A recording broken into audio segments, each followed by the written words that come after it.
জীবনানন্দ সম্বন্ধে শিক্ষা দেওয়ার এবং সামান্যতম একটু জ্ঞান যে ওরা কে ছিলেন। আমাদের বাঙালির গর্ব ছিলেন সেই নজরুল এবং রবীন্দ্রনাথ। কি যৌথ সংযোগ ছিল রবীন্দ্রনাথ এবং নজরুলের, সেই আমরা গর্ব করি এখনো।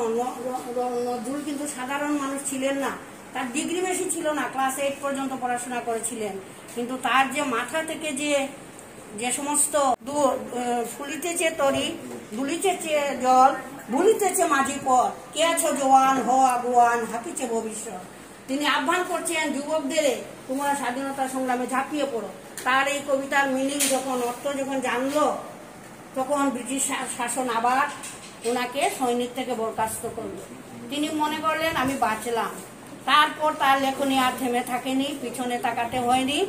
রবির আগে চলবো আমি ঘুম ভাঙা গান গেয়ে, জাগবে সাগর পাহাড় নদী ঘুমের ছেলে মেয়ে। কাজী নজরুল ইসলামের লেখা। আমি হব সকালবেলার পাখি, মানে তিনি আহ্বান করছেন সবাইকে, শিশুদেরকে, সবার আগে কুসুম বাগে উঠবো আমি ডাকি, আমি সবার আগে উঠবো। এটা কিন্তু দেশাত্মবোধক কবিতা।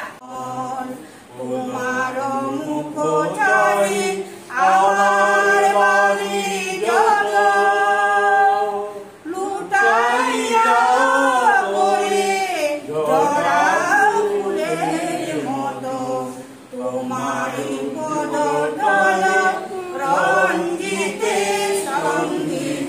অত্যন্ত দুঃখী পরিবারের ক্লাস 8-এ পড়াশোনা, কিন্তু ওদের কলমের যে স্ফুলিঙ্গ সেই সময় থেকে বের হওয়া আরম্ভ হয়, যার ফলে আজকে সমস্ত বিশ্বে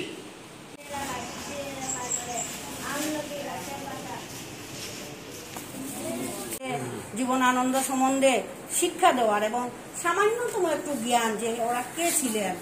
আমাদের বাঙালির গর্ব ছিলেন সেই নজরুল এবং রবীন্দ্রনাথ। কি যৌথ সংযোগ ছিল রবীন্দ্রনাথ এবং নজরুলের, সেই আমরা গর্ব করি এখনো। নজরুল কিন্তু সাধারণ মানুষ ছিলেন না, তার ডিগ্রি বেশি ছিল না, ক্লাস 8 পর্যন্ত পড়াশোনা করেছিলেন, কিন্তু তার যে মাথা থেকে যে সমস্ত রবির আগে চলবো আমি ঘুম ভাঙা গান গেয়ে, জাগবে সাগর পাহাড় নদী ঘুমের ছেলে মেয়ে। কাজী নজরুল ইসলামের লেখা। আমি হব সকালবেলার পাখি, মানে তিনি আহ্বান করছেন সবাইকে, শিশুদেরকে, সবার আগে কুসুম বাগে উঠবো আমি ডাকি, আমি সবার আগে উঠবো। এটা কিন্তু দেশাত্মবোধক কবিতা। তোমার মুখ চাই আমার বাড়ি যত, লুটাইয়া পড়ে ধরা ফুলের মতো, তোমারই পদতল রঞ্জিতে সঙ্গীত। অত্যন্ত দুঃখী পরিবারের ক্লাস 8-এ পড়াশোনা, কিন্তু ওদের কলমের যে স্ফুলিঙ্গ সেই সময় থেকে বের হওয়া আরম্ভ হয়, যার ফলে আজকে সমস্ত বিশ্বে